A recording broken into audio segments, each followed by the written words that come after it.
Good morning, all my dear students, learners, spectators, and the audience. All of you are welcome in this morning session of English literature. I am going to represent a very beautiful poem, a dramatic monologue composed by Robert Browning. Here, the dramatic monologue, the poem is Rabbi Ben Ezra, composed by Robert Browning, a psychologist who mastered dramatic monologue, especially of his own. I am to tell you that dramatic monologue is a sort of private debate, a dialogue of the mind with itself. Here, Rabbi Ben Ezra, this poem was first published in the volume of Robert Browning's poem entitled Dramatic Personal, 1864. Rabbi in the Hebrew tongue means one learned in theology, religious philosophy, and more. Ezra was such a Jewish Yehudi scholar of the Middle Ages. He was born in Spain in 1092 and died in Rome in 1167, leaving behind him a number of works on religious, philosophical, and other very rich poems. In the background of the poem, Rabbi is the spokesman who expresses his views as a speaker. The poem is in the form of a dramatic monologue, and the great Rabbi is the speaker, but as a matter of fact, he is the mouthpiece of Browning, and it is not his views but the views of the poet which he expresses through his characterization. So I have told you in the beginning that he is a spokesman of Browning's ideology. The poem is chiefly valuable as a complete and lucid expression of Browning's cheerful optimism. बहुत आशावादी व्यक्ति है Robert browning. Optimistic views are presented in each and every poem composed by him. Incidentally, in the poem he gives a convincing reply to Epicurean philosophers like Omar Khayyam, whose poems had recently been translated into English by Edward Fieserle. The mood is reflective, a mood of calm contemplation and spiritual serenity. And the speaker, as he surveys life from the vantage point of old age, expresses triumphantly his faith in the value and significance of human life. The four important aspects of Browning's philosophy are faith in the organic wholeness of human life, youth is consummated in old age, and hence the value and significance of old age. Example, the value of struggle, which alone can lead to achievement and spiritual upliftment. Faith in death, which is a gateway to the life in other world, and which is the end and the consummation of life in this world. Faith in God and in the immortality of the human soul in the perpetual flux of circumstances. All these four aspects of the poet's philosophy are presented in the texture of the poem in a logical manner.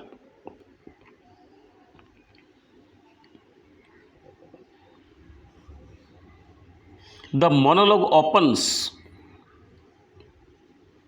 as abrupt in conversational style.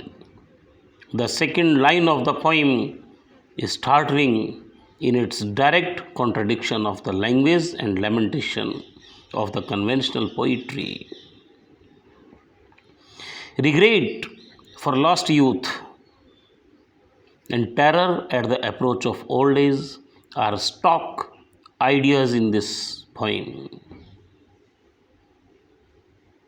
Human meditation is seen on these points, but here we are invited to look forward to old age as the best time of life, not to grow old merrily, gracefully, and in resignation, but to grow old eagerly in triumph. This is the Rabi's suggestion. There is not the slightest doubt that he is right, provided one lives a mental rather than an animal existence. God loveth whom he chasteneth. Our doubts and fears, our sorrows and pains are spurs, stimulants to spiritual progress. Rejoice that we have them, for they are proofs that we are alive and moving. They differentiate man from animals. In such a manner, human life is differentiated from animal life. Human life can be very near to God than that of animal life, because with the help of all senses and all organs, the element of soul can be realized, which will merge into the supramental soul.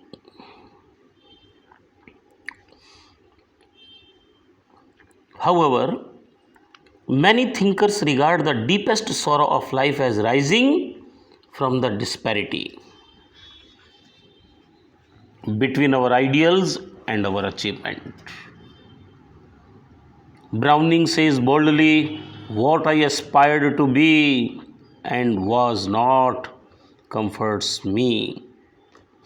This paradox, this comforts, while it mocks, means my achievements are ridiculously small in comparison to my hopes and my ambitions, my dreams. Further, he writes, "Thank God for all this. Thank God I was not content with low aims. Thank God I had my aspirations and have them still. They point to future development." Actually, this poem reminds me Robert Browning's a very beautiful poem, Grammarian Funeral, also a dramatic monologue composed by Robert Browning. So the grammarian, his soul suits to the mountainic peak, not to this ordinary ground, a man of high caliber. So here we see also in the character of Rabi a great religiosity is projected out. He is aspirant of soul element. The poem has come in for a great deal of praise on the part of critics. It has been called the finest meditative and reflective poem in English language. It has been called a great religious poem.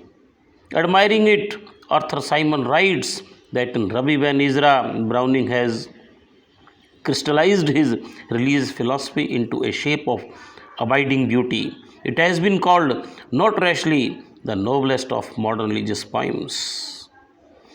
Alike in substance and in form, it belongs to the highest order of meditative poetry, and it has in Browning's work an almost unique quality of grave beauty, of severe restraint, of earnest and measured enthusiasm. what the Psalm of Life, PSALM Psalm Bhajan of life is to the people who do not think Rabbi Ben Ezra might and should be, to those who do, a light through the darkness, a lantern of guidance and a beacon, Prakashastam of hope, to the wanderers lost and weary.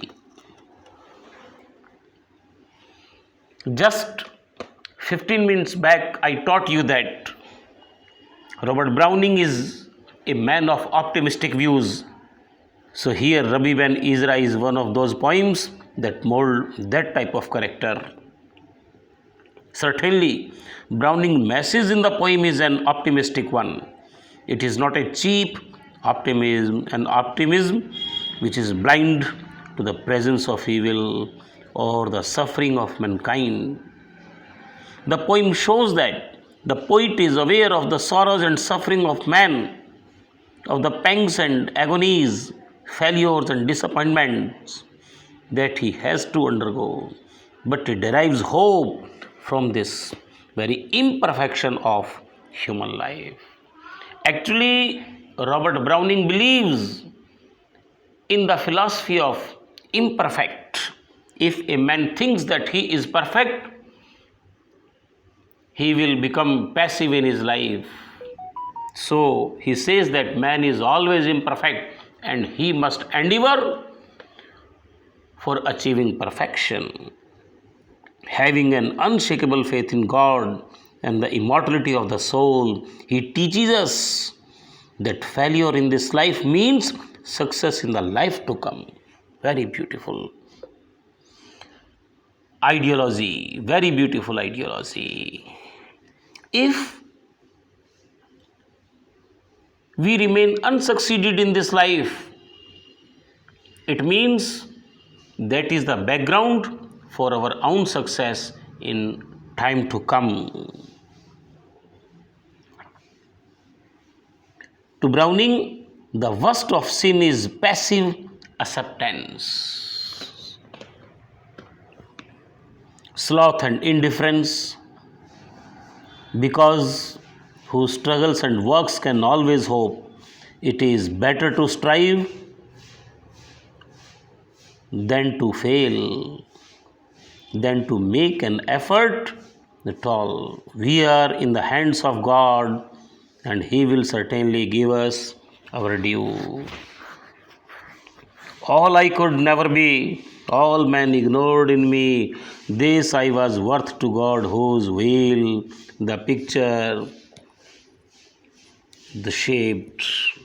In the poem, he again and again reaffirms the nobility and superiority of man. Rejoice, we are allied to that which doth provide and not partake, effect and not receive. Thus, man has the divine in him. He is more akin to God than to dogs and apes. And man's soul is immortal. In a very beautiful manner, in poem after poem, Robert Browning deepens the study of Saul, and all his characters, they are not an ordinary character in themselves. They are the character of high ranking position, but even the element of soul is not ignored. So, Robert Browning makes a detailed study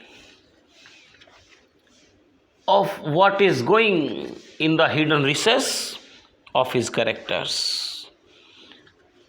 The process taking place in the hidden recess of human mind and soul of the character is exposed. What happens in the Lucrezia, lover of Lucrezia? What happens in Grammarian and others too? So, a psychological study from all angles of his characters of high rank is being made in his all poems.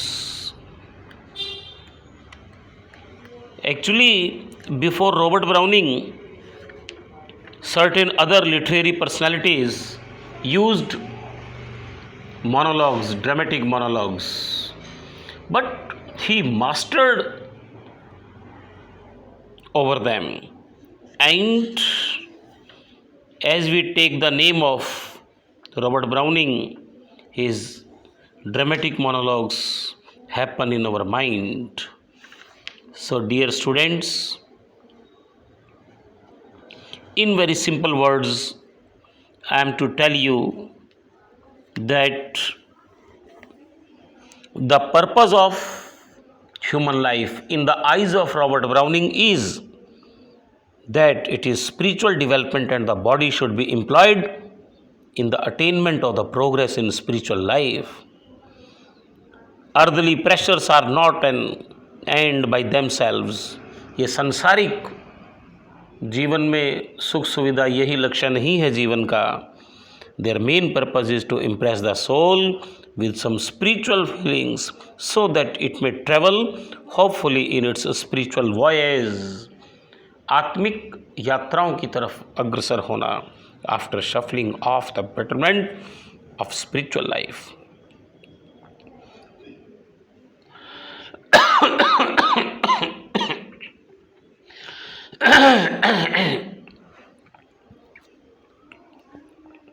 For Robert Browning, youth is the period of vigorous activities, whereas old is the time of contemplation.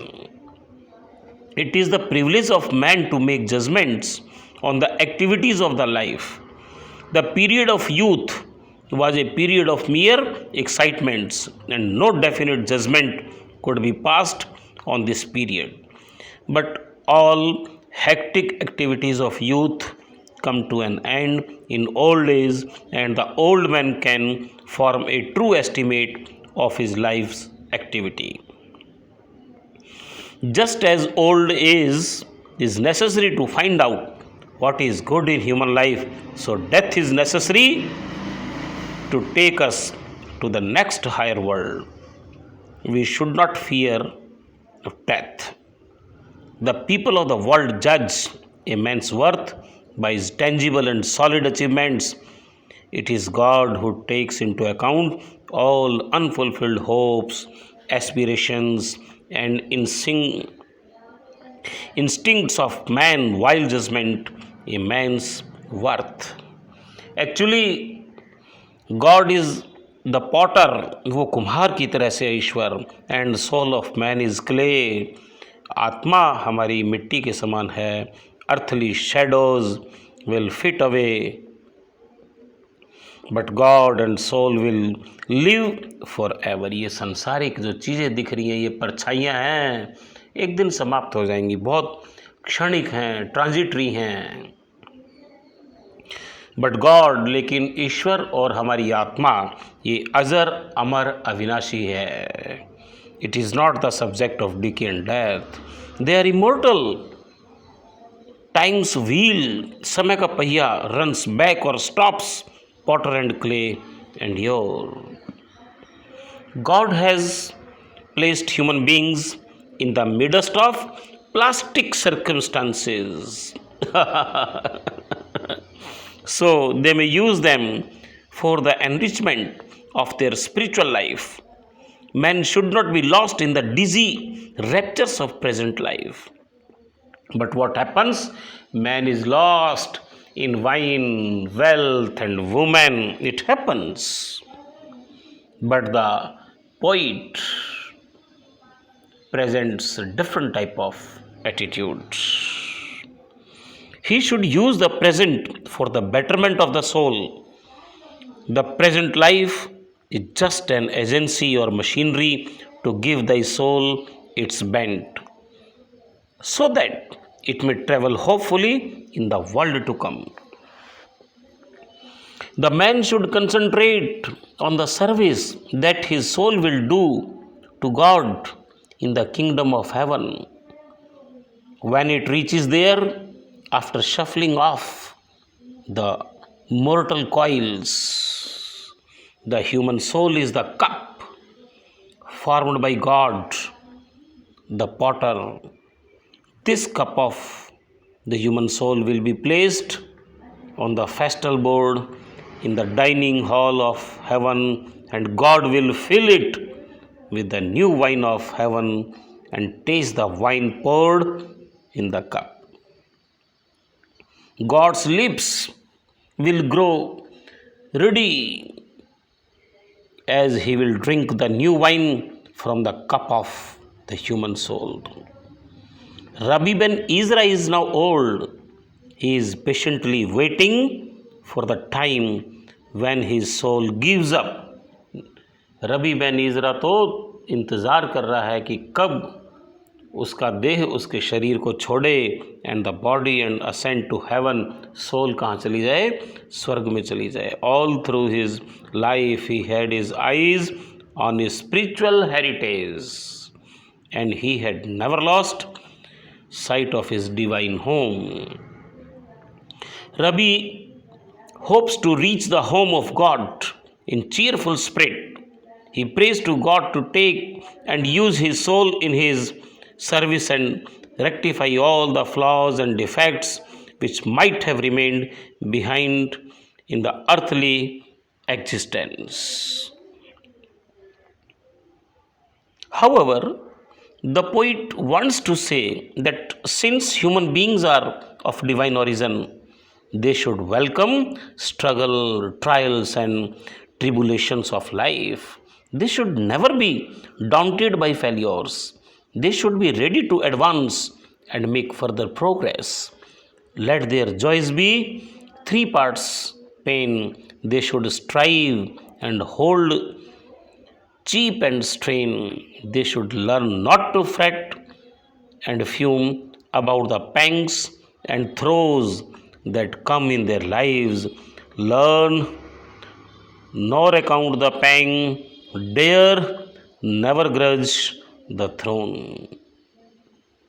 So here, in a very prodigious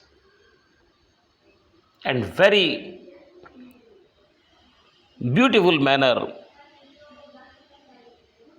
Robert Browning gives a message that man is not an animal, and like other brute creations of God, man is allied to God more than other animals, because like God he gives and takes not, and because the divine spark irradiates his body. Browning says, never we hold of God who gives than of his tribes that take. If a man is satisfied merely with the sensual pleasure, he will forfeit his right to be recognized as a divine human being and will descend to the level of lowest rank like that of animals. Just as birds or bees have no worry or anxiety if their stomachs are filled, so also man will be no better than animals if he feels self-satisfied, if his hunger is appeased. Actually, the poet is not at all critical about the hopes and fears of youth. Annulling youth's brief years, he has sympathy and admiration for the impossible yearnings and admirations of youth.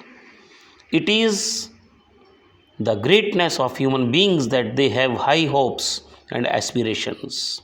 The longings of man in the period of youth are good and noble and exhibit the divine spark in that. Without these spiritual yearnings, hopes and aspirations, man would no longer be a divine figure but simply a finished and finite clod, untroubled by a spark. These noble yearnings of youth elevate him above the brutes who do not have noble feelings and aspirations like that of animals. So here, in a beautiful manner, in an argumentative and imaginative style, the poet expressed his universal thoughts. So dear students, let me read the text of the poem. मैं एक बार समझा देता हूँ हमारे north India के बच्चों के लिए, गंगानगर, बीकानेर, है ना, ये सब इस एरिए के, हरियाणा, पंजाब और ऊपर हिमाचल प्रदेश, पंजाब, इस एरिए के बच्चों के लिए मैंने बड़ा डिटेल बता दिया। रबी बेन ईज़रा, रबी एक यहूदी ज्यूइश एक स्कॉलर है बहुत बड़ा, और इसने फ़िलासफ़ी पे, इसने रिलीजियोसिटी पे, इसने थियोलॉजी पे, इसने एस्ट्रोलॉजी पे बहुत बड़ा वर्क किया था। Grow old along with me, the best is yet to be, the last of life for which the first was made, our times are in his hand. Who saith, a whole I planned youth shows, but half trust God see, or nor be afraid. लेखक बताता है कि जो यौवन अवस्था है वो एक मार्ग तैयार करती है बुढ़ापे के लिए। So grow old along with me, मेरे साथ बड़े हो, घबराने की ज़रूरत नहीं है। The best is yet to be the last of life, ये जीवन का असली सर्वोत्तम पार्ट यही है। For which the first was made, इसी तैयारी के लिए ही उसकी यौवन अवस्था की शुरुआत तैयार की गई थी। Our times are in his hand, who saith, हम सब ईश्वर के हाथ में ही हैं। हमें किस प्रकार से अपनी सोल को, आत्मा को इग्नोबल, उच्च बनाने के लिए बहुत ही नोबल कृत्य करने हैं, बहुत श्रेष्ठ कार्य करने हैं, जिससे कि हम बहुत ही इग्नाइटेड सोल हो सकें। Know that amassing flowers youth side which rose, make hours which lily leave, and then as best recall not that admiring stars it yearned, nor Jove nor Mars mine be some figured flame which blends transcend them all। यौवन अवस्था में इतना जोश होता है कि वो एक, जिस प्रकार से बृहस्पति तारा स्वर्ग में या मंगल तारा है उसकी चमक से भी ज़्यादा उसमें रेडिएंट जोश होता है। पर ये जोश सब किस लिए है? यदि ये सोल को महसूस नहीं करता, या अध्यात्म मीन्स स्टडी ऑफ सोल नहीं करता, अपने सोल के एलिमेंट को महसूस नहीं करता, तो ये बिल्कुल जीवन पशु तुल्य जीवन है। फिर पशु और इंसान में, मनुष्य में कोई फ़र्क नहीं रहेगा, क्योंकि ईश्वर ने मनुष्य को अपने जैसा ही अपने रूप में बनाया है, ताकि वो इस आत्मा को महसूस कर सके और अंतिम वक्त में वो परमात्मा के अंदर, परम आत्मा के अंदर अपनी आत्मा को विलीन करने की चेष्टा करे। अन्यथा इस संसार में आकर के यदि कोई सांसारिक सुखों में लिप्त रहता है तो वो तो कुकर सूकर पशुओं की तरह पाश्विक जीवन जीने वाला है, क्योंकि खाना उदर पूर्ति का काम तो पशु भी करते हैं, अपना पेट भर लेते हैं, और जब एक बार पेट भर जाता है तो कोई चिंता नहीं रहती। पर मनुष्य का दिमाग, दिल, आत्मा, सभी प्रकार के शारीरिक अंग इसलिए ईश्वर ने लगाए हैं कि वो तो जीवन में संघर्ष, कड़ा संघर्ष करते हुए भी, विपत्तियों को सहन करते हुए भी, हंसते हंसते भी आत्मा के तत्व को महसूस कर सके, और ये आत्मा का तत्व ही उसको श्रेष्ठ और ऊंचाइयों पर ले जाएगा। यही मैसेज इस कविता के माध्यम से कवि देना चाहता है। सीखने का कोई समय नहीं है, और कभी भी यदि कोई व्यक्ति अपने आप को परफेक्ट मान लेता है तो वो जीवन में पैसिव हो जाता है, वो नवीनता की ओर, उच्च शिखर की ओर नहीं चलता। इसीलिए रॉबर्ट ब्राउनिंग ने जो फिलॉसफी अडॉप्ट की है, फिलॉसफी ऑफ इम्परफेक्ट की है, ताकि मनुष्य अपने आप को लगातार परफेक्शन की ओर अग्रसर करता रहे। पैराडॉक्सेस लाइफ में बहुत आते हैं, उतार चढ़ाव, ये अपने आप में पैराडॉक्स है, कभी उतार कभी चढ़ाव। शरीर और आत्मा ये भी अपने आप में पैराडॉक्स है, लेकिन हमें इन भूल भुलैयों में खो नहीं जाना है। शारीरिक सुखों के अंदर, संसार के अंदर, इस शरीर के सुखों के अंदर हमें लिप्त नहीं होना, हमें काम वासनाओं का शिकार नहीं होना, बल्कि जीवन में निरंतर संघर्ष करते हुए आत्मा के अमृतत्व को महसूस करना है, आत्मा के तत्व को महसूस करना है, और इस आत्मिक तत्व विवेचना से ही हमारा जीवन ऊर्ध्वगामी होगा। यही बात यहाँ पर ये इस कैरेक्टर के माध्यम से कहना चाहते हैं, क्योंकि मनुष्य बहुत ऊंची कृति है ईश्वर की बनाई हुई। यदि अभी भी मनुष्य इस संसार में आकर के वो पाश्विक जीवन, पशुतल्य जीवन जिएगा, खाया पिया और अपने समान संतान उत्पत्ति करने में ही सारा जीवन लगा देगा, तो वो बहुत ऊंचाइयों पर रहकर भी उसका जीवन निम्न और क्षुद्र ही बना रहेगा। और जो व्यक्ति निरंतर जीवन में कितने भी संघर्ष आए, कड़े संघर्ष करने पड़े, उन संघर्षों को जीतते हुए, उपलब्धियों की ओर हासिल करते हुए, जाते हुए भी जो आत्मा के तत्व को मूल रूप से समझता है, आत्मा को भुलाता नहीं, आत्मा की अजर अमर अविनाशी इस तत्व की विवेचना करता रहता है, ऐसे पुरुष श्रेष्ठ जन, पुरुषोत्तम कहलाते हैं। भगवान कृष्ण श्रीमद् भागवत गीता के 15वें अध्याय में यही ज्ञान देते हैं अर्जुन को, कि जो मूल रूप से इस संसार को, इस आत्मा को, इस शरीर को समझ लेते हैं, समझो वही ईश्वर के नज़दीक हो जाते हैं। और जो इस संसारिक सुखों में भटक जाते हैं, कर्मेंद्रियों के अंदर और कर्मेंद्रियों का उपभोग करते हुए संसारिक सुखों में लिप्त हो जाते हैं, वासना में लिप्त हो जाते हैं, वो अधोगति को प्राप्त होते हैं। और जो संसार में रहते हुए संसारी भी नहीं होते, वो आत्मा के अमृतत्व को महसूस करते हैं, आत्मा के अविनाशी तत्व को महसूस करते हुए भी वो ईश्वर को साक्षात कण कण में देखते रहते हैं। इतना ऊंचा सबलाइम थॉट, सब्लिमिटी ये हमें प्रस्तुत की है हमारे सामने रॉबर्ट ब्राउनिंग साहब ने ड्रामेटिक मोनोलॉग के रूप में। अब थोड़ा सा प्रिय विद्यार्थियों मैं बता दूं, ड्रामेटिक मोनोलॉग 2 शब्दों से बना है, ड्रामा प्लस मोनोलॉग। तो ड्रामा के रूप में जो मोनोलॉग मैंने स्वकथन, एक कथन, स्वकथन, अपनी आत्मा से अपनी खुद की बात, अर्थात dialogue of the self, dialogue of the self. It is a sort of private debate, a dialogue of the mind with itself। यदि हम अपने माइंड से बात करने लगेंगे, अपनी आत्मा से बात करने लगेंगे, तो हम आत्मिक विवेचना कर सकेंगे। यही इस बात की ओर हमें ले जाता है। दूसरा, इसकी बैकग्राउंड में कोई कैरेक्टर होता है, और यहाँ कौन है बैकग्राउंड में? रबी बेन इज़रा है, यहूदी स्कॉलर, बहुत बड़ा स्कॉलर है, जो ओल्ड एज से घबराता नहीं है बल्कि स्वागत करता है, और ये कहता है कि जो यौवन अवस्था थी उसका उद्देश्य ही क्या था? ओल्ड एज के लिए मार्ग प्रशस्त करना।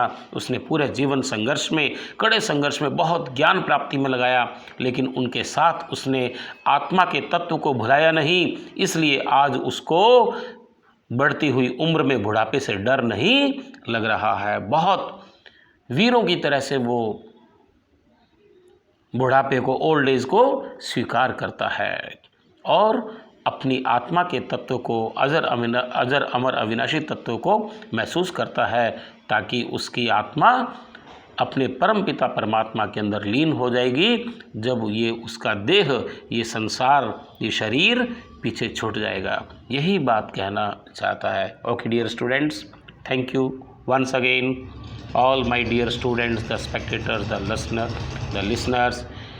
जय हिंद, जय भारत।